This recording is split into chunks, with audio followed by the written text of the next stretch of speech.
Can Google's Pixel 6 dethrone Samsung and Apple? And why is Telstra setting its payphones free?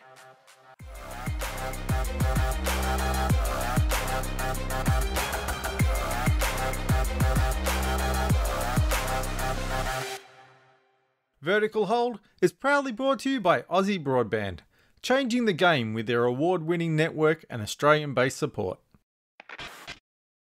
Hey there, welcome back to Vertical Hold Behind the Tech News. Each week we sneak across the state borders to catch up with Australia's leading tech journalists and dive into the big tech news of the week. I'm Adam Turner and I'm joined as always by Alex Kidman, a man who steadfastly refuses to let me talk about AI-driven supply chain management on the podcast. Fascist. See. Anyway, let's talk about your interests then. You're on a quest to walk 5Ks every day without fail. How many days to go before you've virtually walked all the way to Akihabara? Look, I've calculated this out as you would have expected me to. I'll be in Tokyo virtually in around 1,481 days. And it makes me think, perhaps we should record the next episode of Vertical Hold while we're exercising. Give it that extra bit of oomph. Give it that breathless feel, a vertical hold after dark. I'm not sure if that's what listeners signed up for, to be honest. Speaking of a man who gets breathless about things, we're also joined in the virtual Vertical Hold studios by Dan the Man Tyson from EFTM. Dan, would you be up for a podcast recorded during a workout? Considering all my workouts are mostly cardio, I don't think I could speak. Be fun, though. Yeah, it'd have a certain appeal. Like I said, it's a niche market. Now, of course, getting Dan back on the podcast means we're talking all things Android. Google's taken the wraps off its new Pixel 6 smartphones and they're sporting something new under the bonnet. But before that, Alex, Telstra's decided to take the pay out of payphones. What's the story here? Yeah, well, gather round, children, because before we had smartphones, we had these things called payphones. And they were on just about every street corner. They really weren't all that far, and they were the primary way that people communicated. And then we had mobile phones, and then we had smartphones. And a lot of people presumed, payphones, yeah, they're not really around all that much anymore. Nobody uses them anymore. It's actually not true.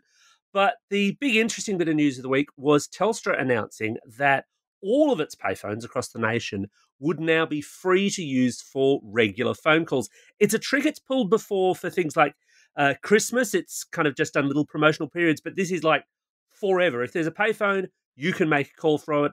You don't need coins. You don't need a phone card at all. You say a trick. It sounds to me like you're not sold on Telstra's just doing this from the goodness of their heart. Well, look, not entirely. So you've dealt with Telstra before then? Something like that. Look, while people tend to think, there just aren't payphones around anymore because they're not as common as they were, there's still something, by their numbers, about 15,000 of them across the nation. And they do serve an important role. I don't want to diminish that because there are groups in society for whom they are actually quite vital. People who are homeless, people escaping domestic violence, people just simply needing lines of communication. But having said that, I actually had to think about this, and I tried to work out when the last time I used a payphone actually was. But I'm actually curious, Dan, can you think of the last time you used a payphone? You've stumped me. Actually, no. I think I was still living at home with my parents last time I used a payphone. It's been a real long time. I couldn't tell you, actually. Adam, how about you? Yeah, I'm thinking back to being a teenager maybe, so that's 30 years ago. Well, I've had a mobile phone for about 20 years. So probably, I guess, occasionally in the late 90s, I might have used one. See, I can pinpoint my usage, and it's a good example of where having a payphone around is really quite useful. It was when my first child was born, and emergency-style situation, I hadn't charged what was a feature phone then. It was an old Nokia brick, should have had loads of power, but didn't. And, of course, as you know, when your first child is born, you've got lots of relatives to call, lots of people to inform. And so I had to go find a payphone. I had to go and a shed load of change. Yeah. There's lots of change to actually make it happen. But without it, I really would have actually had some genuine problems that day. But getting getting back to this issue of whether or not Telstra is doing it out of the goodness of their hearts, not entirely, because while you might think, well, hang on, that's a shed load of 20-cent pieces that they're not getting out of these phones anymore, while the usage is definitely down, they're under a thing called the Universal Service Obligation. It's basically a contract that was signed with the federal government, and it pays Telstra to maintain a payphone network to the tune of around $44 million per year. So are they coming out in front? Do we know how much it cost them to run this network? Yeah, the details on that have been kind of tricky to find. Strangely enough. I believe they said, I think it was the AFR reported that they were actually losing money collecting on the actual phones. Like collecting the coins from the phones was more expensive than the value of the coins that they were collecting, which I guess for some remote and regional areas, yeah, I could see how that might work. Although, of course, most payphones now will accept payment in other ways. You can do contactless and things like that, and you've been able to do that for a while for some of them. It's, I don't know, 15,000 payphones for $44 million. I have this sneaking suspicion it's still profitable for them. And whilst I think it's actually generally laudable in terms of enabling that kind of emergency communication, I suspect it also makes them look a little bit better in terms of getting that money each and every year under the USO, because we have seen the Productivity Commission previously say, yeah, look, this isn't a good deal. Payphone usage is sliding down and away, and perhaps we should pay Telstra less. Dan, are there other reasons why you think that Telstra might benefit from hanging on to payphones? Not really. I mean, it's obviously gold for them in terms of PR. I mean, they can basically just say, look, everyone can use our phones. It's really, I mean, Telstra loves PR, so that's pretty much about it. I mean, if they're making money out of the deal, they get good PR out of it. I mean, payphones are really used by a lot of people who don't have access to a smartphone or a feature phone a lot of the time. So it's great in that respect. I mean, you're really hitting a lot of points there, but. Well, one of my sort of questions is, what are they going to do with the Telstra Air sort of setup? I mean, they've made that free with their deals at like Christmas time in the past. Are they going to make that free as part of the making the Telstra payphones free? Alex, do you know anything about that? Not a huge amount, but look, it is part of the angle for this, I think, that given they're paid to maintain those, and of course, getting your maintenance person out to make sure that, you know, the payphone isn't full of sick or whatever, also potentially gives you the opportunity to say, oh yeah, and give the antenna under that little pink hood on the payphone a bit of a tweak or update its software or do other stuff as well. I'm sure that they'll be kind of taking advantage of that synergy. When they launched Telstra, they did say that eventually they were going to charge for it. I'm honestly not aware off the top of my head whether or not they have started to do so. I know they pulled it back from some Telstra mobile accounts that you couldn't access Telstra Air, and there were other ancillary benefits back in those golden days when we could travel overseas in terms of global hotspot access, although personally I could never get any of those things to work, even when I was technically fully qualified for them. But I think the Air side of things is part of it as well. It's definitely part of the story there. Adam, can you think of many other reasons to keep payphones going? Yeah, there's another angle here, and it's not so much about, you know, phone boxes at truck stops in the middle of nowhere, but you think about the phone boxes in Burke Street Mall. That is prime real estate, and they cover these things in ads, and they're actually having arguments, I think, with the city council because they wanted to put massive, basically, billboards on the side of these things and turn them into giant ads. And I think the council was pushing back, but they still can use them for advertising, as you say, use them for hotspots. So it gives them like dibs on a little corner of a very busy area whilst being able to argue, oh, but we're doing it for a good cause. And get paid for it. It's a sweet deal. Well, either get paid for it or promote their own brand or do both. So it's a win-win-win. Yeah, absolutely. That's just a gold opportunity for them. I mean, any company is going to absolutely dive at that sort of offer. So, yeah, great for Telstra. The other issue, I guess, here is, and I mean, I suppose I'm diving back into my own observed teenage years here. Maybe the young folk don't do this kind of thing anymore. Were you wearing an onion on your belt at the time? Quite possibly. Is the potential for abusive calls. Because back when I was a teenager, you'd get idiots calling 000 from payphones.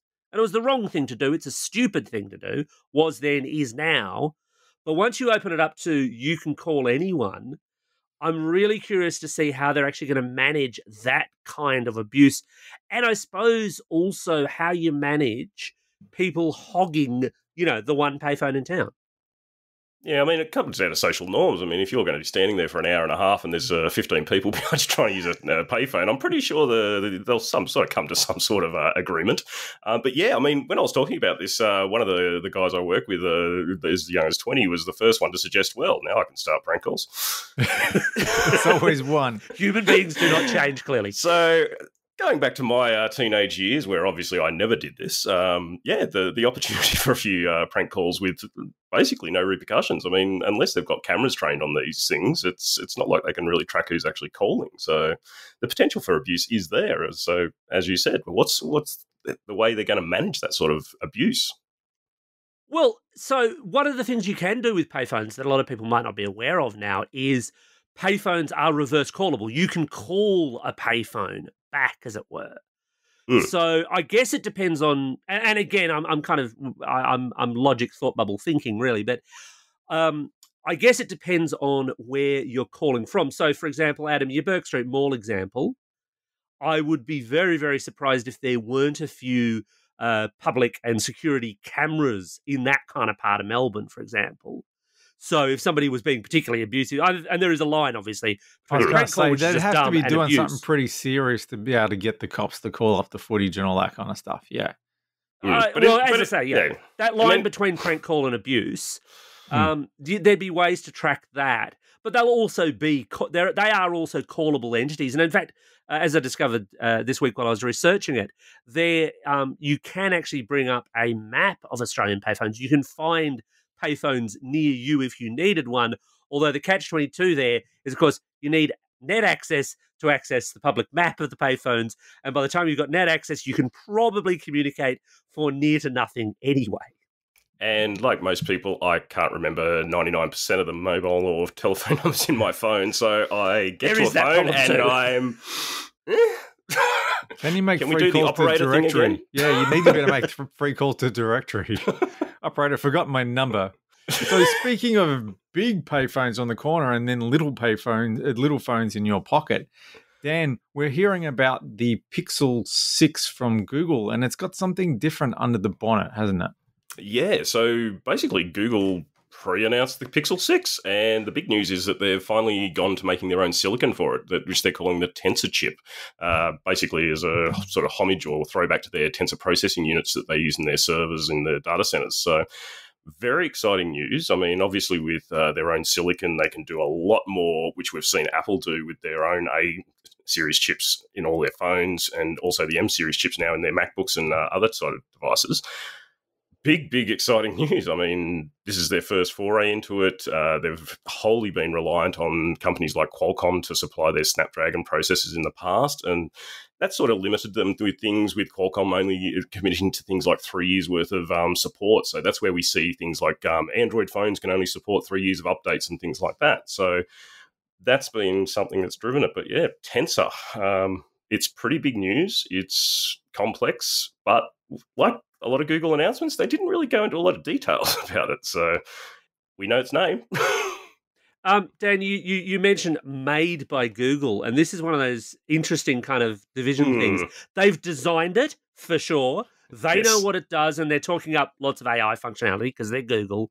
But the smart money seems to suggest that it is likely, but not confirmed, that Samsung are actually building the Tensor SoC for them.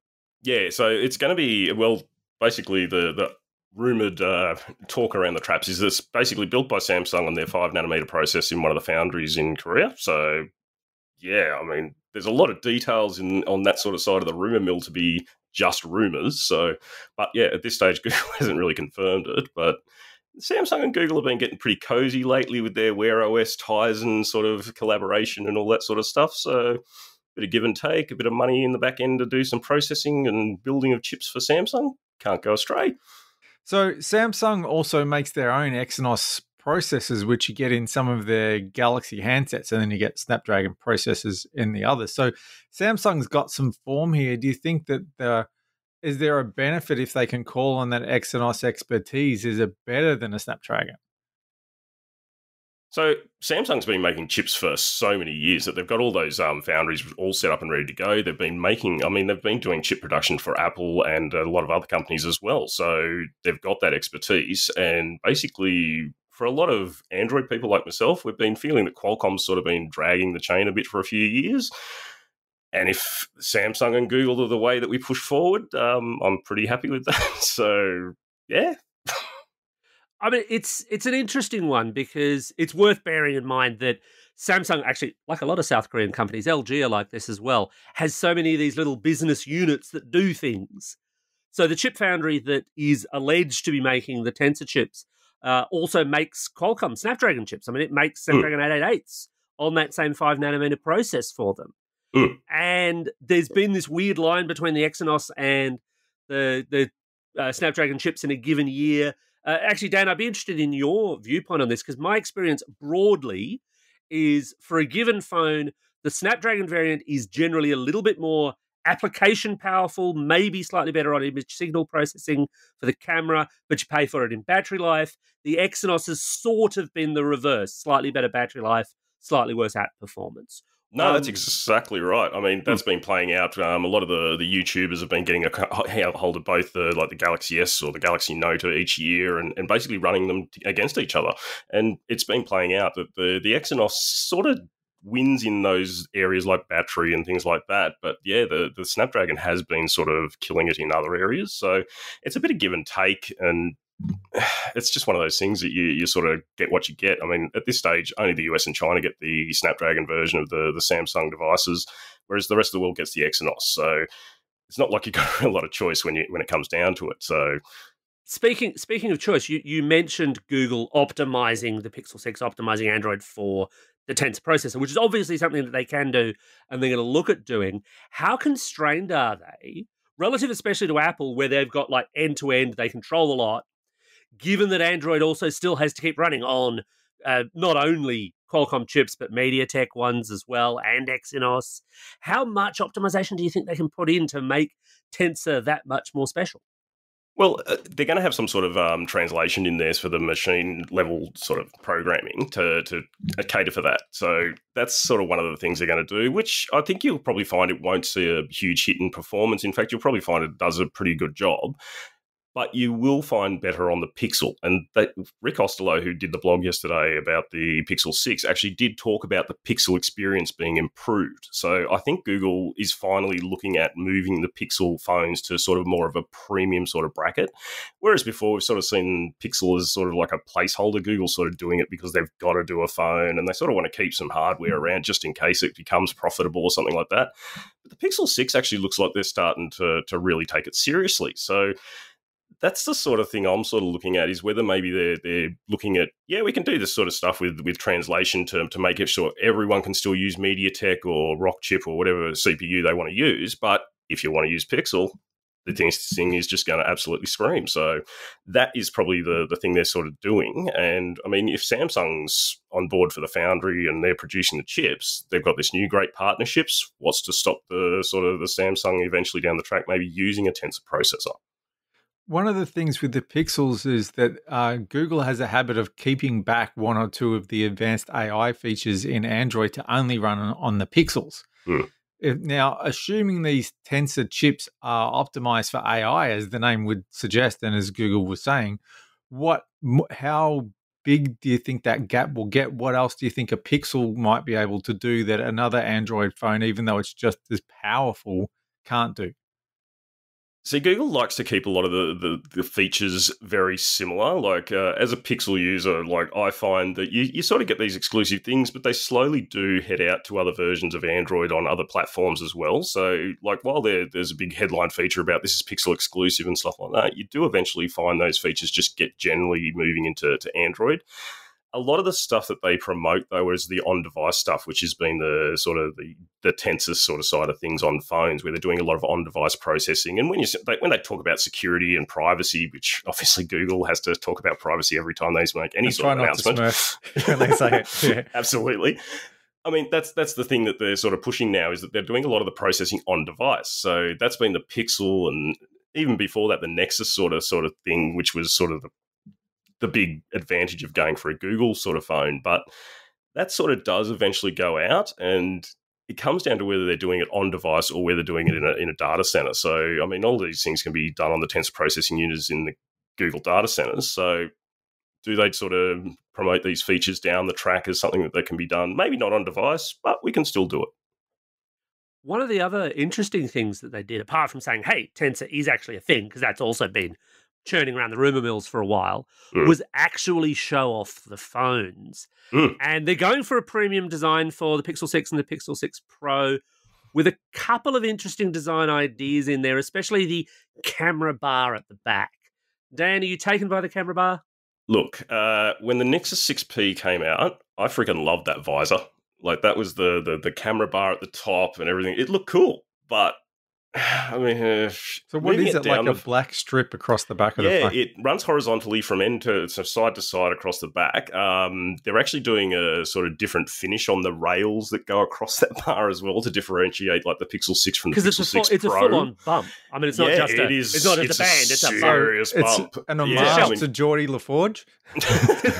Yeah.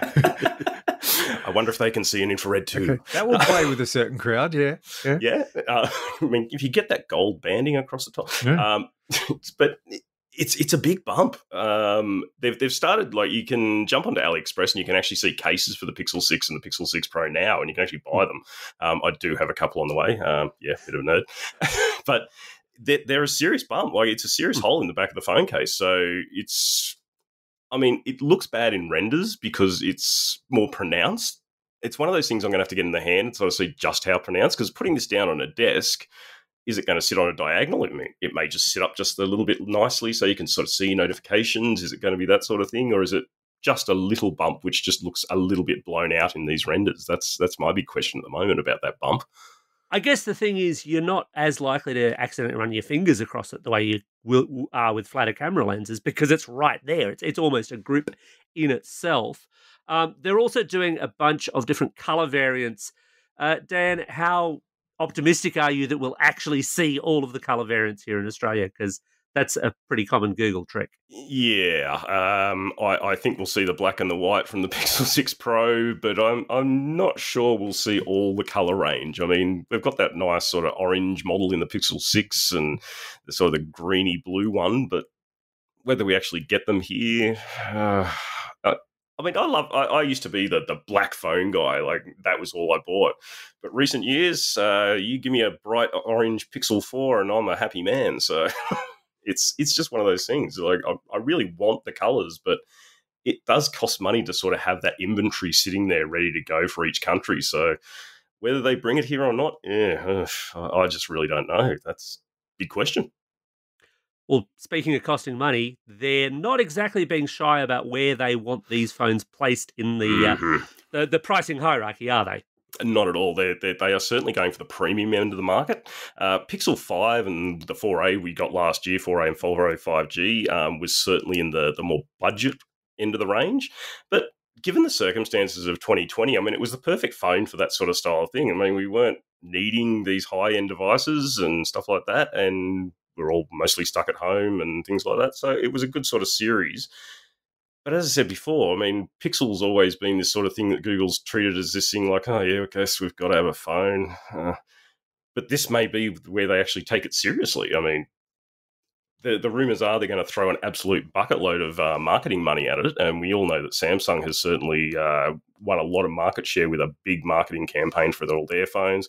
Apple does similar with the iPhone and stuff like that. So if they throw enough money at it, can they sort of overcome a lot of people's distinct impressions of Google with privacy and things like that? I mean, it's a big question. I mean, they've got fun ads on TV all the time, so whether they can translate that into some big Pixel sales and make a dent in those sales numbers is a big question. Bringing up the iPhones, bringing up the Galaxy phones, we know obviously that Samsung is announcing their new foldables very directly, and they'll almost certainly be in market before Google brings the Pixel 6 here. But what kind of timeframes are we actually looking at, or likely looking at, for the Pixel 6? So Pixels usually get announced at the sort of the beginning of October or late September, and then we usually get them in market late October, early November. So that's the sort of style of thing. I mean, COVID's sort of thrown everyone into a loop with all their sort of timings. So whether we see it though, sort of then, but I think we will. Google tends to like to stick to a sort of plan. I mean, we didn't see it with the 4A and the 4A 5G last year, which should have come out around May, given their A series stuff usually comes out about mid-year. And we've still not seen the 5A, which is apparently a thing, only in the US and Japan, though, this year or something. But I still think that they will stick to something like the October-November timeframe. So, yeah, about then, get those wallets ready. Okay. So speaking of privacy, Google's also stepped up its plans for cameras in our homes, which I'm sure some people are really excited about. New Nest cams. We've had wireless security cameras from Google for a couple of years. What's new and interesting about these ones? So obviously the new range of Nest is spearheaded in Australia by the new Nest doorbell. I mean, that was, for me, was the big key thing, because Google has never sold their Nest Hello doorbell, which they use in all their marketing to talk about their Nest cameras in Australia, but they've never offered it here. So it's sort of been that tent pole that they've lacked to get a lot of people into their camera ecosystem. So they're launching a full range. We've got a Nest doorbell, we've got the Nest Cam, we've got a Nest Cam with a floodlight and all that sort of stuff. So it's an opportunity for them to get a full range. But as you point out, privacy. It's a big ask, isn't it? It certainly is. They've got a few interesting features to kind of justify their asking prices, because they're not inexpensive themselves. I mean, even within that kind of wireless doorbell and camera space. Although they're doing really weird things with the recording. Their big claim is, you don't have to have a subscription. We'll give you, I think it's 3 hours of recording, but it's this weird 3 hours of rolling recording, and then you pay for the subscription on top of that for things like 24/7 and so on. Do you think they've got a big chance in a market where we've already got, for example, Ring does a lot of advertising, and obviously they're owned by Amazon, and you've got the likes of Arlo and so on. You've got more security-centric firms like Swan. Do you think Google can actually make a dent with Nest, given how it's kind of only dribbled a few products out here over the years? It's certainly a big ask with those prices. I mean, it's not inexpensive, as you point out, especially when compared with competition, and it's missing some of the features that some of the bigger ones, like, I mean, Arlo's offering things like methane detection and screen detection and all that sort of stuff, so you can stick it in a baby's room and sort of have that sort of double as a baby monitor. But the rolling sort of recording, I mean, Google sort of does like to sign you up to their subscription services and keep you in that sort of ecosystem. I mean, services is the big thing for a lot of these tech companies these days. Sign you up for a device, and then it's the services that pay for them. So it's sort of interesting to see that they're going for that premium pricing, as well as asking that sort of $90 a year for the basic Nest subscription, and up to $180, I think it is, for the Plus version, which gets you longer recording, like your recording stay longer in the cloud. So it's a pretty expensive service, but yeah, I mean, it's one of those things, got to try it out and see how it really handles. I mean, I've never really used the Nest subscription service before, so I'm going to sort of dive in, have a go, compare it with a few of the ones on the market and see what's like, yeah. Well, it's really the machine vision stuff that helps the Google cameras stand out. It's the ability to not just say, something moved, but to say that was a person or that was an animal. And now the new ones can say that was a vehicle or that was a person. That was a person carrying a parcel. They've upped so they seem to be the equivalent spec of the old Nest Cam IQs, the high-end ones. So if there's a courier coming to the door, they can send you a notification that says not just someone's come to a door, but someone's come to the door carrying a parcel. And all of that works with the free service. But if you want the face recognition, if you wanted to know who it is, that's definitely part of the subscription service. And again, it's that play of, how much is it worth to you? Where is the value? Within business, for example, as long as you're happy with Google having that data in the first place, of course, privacy again. Within business, you can pay way more than that. Way more than that for kind of monitored security services and things like that. But for individual consumers, it feels like a tough ask to me. But like Dan said, I'm kind of keenly waiting to actually test these out. I'm well across the competitor products. And it's going to be interesting to see whether or not Google's claims really do stack up. And also, of course, what they make of Australian wildlife, because up until now, they've been trained on what? Coyotes and roadrunners? Can it recognise drop bears? That's what I want to know. That's the critical thing. I also want to know if it can recognise any of these new drone delivery services. So when Amazon rocks up with a new drone to deliver my parcel, does that recognise that? Yeah, That's when it starts no one's bleeding. home. Go away. Exterminate, exterminate. Dalek detected. Well, that just about wraps up another episode of Vertical Hold. Thanks to Dan for joining us for this week's show. Look, anytime you can talk Pixels or Android or Google, and I'm here. We look forward to it. Welcome or not. Or not. And now, of course, it's time for you to face the classic Vertical Hold 3 questions of doom. I will ask you 3 questions in order, and then you can answer them. Where can people find your work online? Where can they find you online on social media? And the contentious question, which TV sitcom is the all-time greatest? Oh, God. EFTM.com for all my work. Frog Hollow on all the social media platforms. And best sitcom of all time. Oh, my God. Excellent. We've crashed Dan. Look, where we live in the shadows is taking my fancy at the moment. That's one of the ones I'm sort of hitting on at the moment. I watched the movie and then dive straight into the series, so I'm sort of loving that at the moment. Get it on. Sounds good.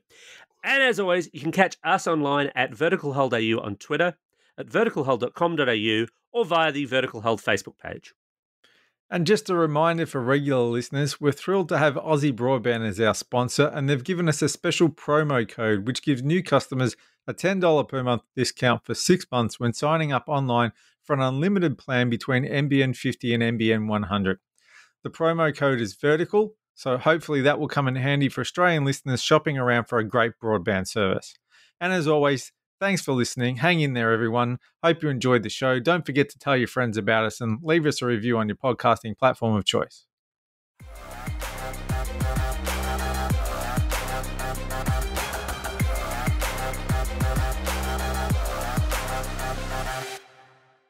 Vertical Hold is proudly brought to you by Aussie Broadband, changing the game with their award-winning network and Australian-based support. No, it doesn't, Adam. I don't hate. Are you sure? I don't hate to correct you, as regular listeners are well aware. I am pretty sure, and again, I could be wrong, that's happened once or twice already today,